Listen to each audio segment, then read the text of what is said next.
नमस्कार, जय जोहार दोस्तों। आप देख रहे हैं छत्तीसगढ़ तक और मैं हूं आपके साथ निधि भारद्वाज। मेरे साथ है अक्षय दुबे साथी और हम हाजिर हैं इस वक्त की सबसे बड़ी खबर लेकर।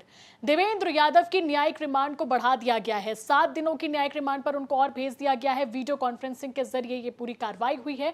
और पहले आपको बताना चाहेंगे कि 17 तारीख को उनकी गिरफ्तारी हुई थी। शनिवार के दिन बलौदाबाजार पुलिस ने उन्हें उनके भिलाई नगर निवास से गिरफ्तार किया था। 20 तारीख तक उनको न्यायिक रिमांड पर भेजा गया था और इस वक्त खबर आ रही है कि एक बार फिर से 7 दिनों तक उनकी न्यायिक रिमांड को बढ़ा दिया गया है।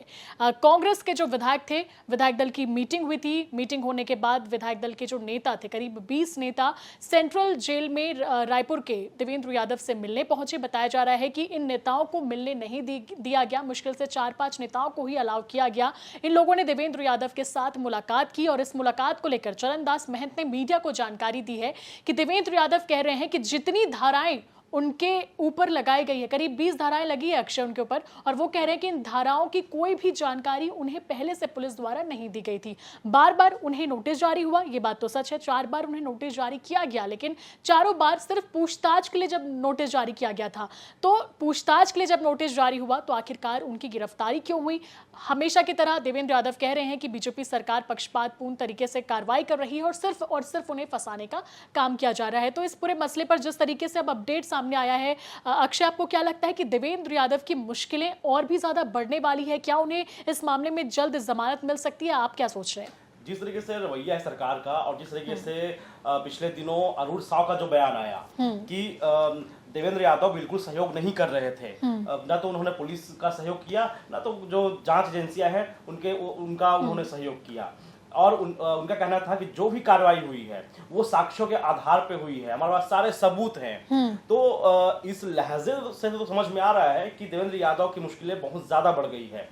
हालांकि जब कोर्ट में सुनवाई चालू होगी, ट्रायल होगा, तब फिर तो सबूत देने पड़ेंगे, दिखाने पड़ेंगे। अगर इनके पास सबूत है, कोई डिजिटल सबूत है जिसमें 20 तरीके की जो धाराएं लगी है, जिसमें है कि उकसाने का, भड़काने का, जो कर्मचारी जो अधिकारी ड्यूटी पर हैं उनको कर्तव्य निर्वहन से रोकने का, जैसे जान माल का नुकसान पहुंचाने का, तो इन तमाम चीज़ों को पुलिस को साबित भी करना पड़ेगा, दिखाना पड़ेगा कि हाँ, देवेंद्र यादव ने ऐसे ऐसे कृत्य किए हैं। अगर यहाँ पुलिस नाकाम रहती है तब तो देवेंद्र यादव छूट सकते हैं।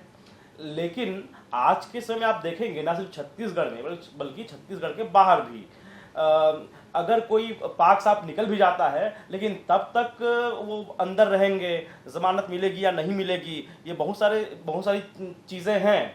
तो वो जेल के भीतर तो रहेंगे, और जेल जाना तो एक नेता के लिए ठीक है कि हो सकता है कई बार वो राजनीतिक रूप से महत्वपूर्ण अच्छा हो जाता है एक नेता के लिए, लेकिन जो मानसिक यातना जो झेलते हैं और जो जेल जाता है उनको पता होता है कि वहां जाना क्या होता है।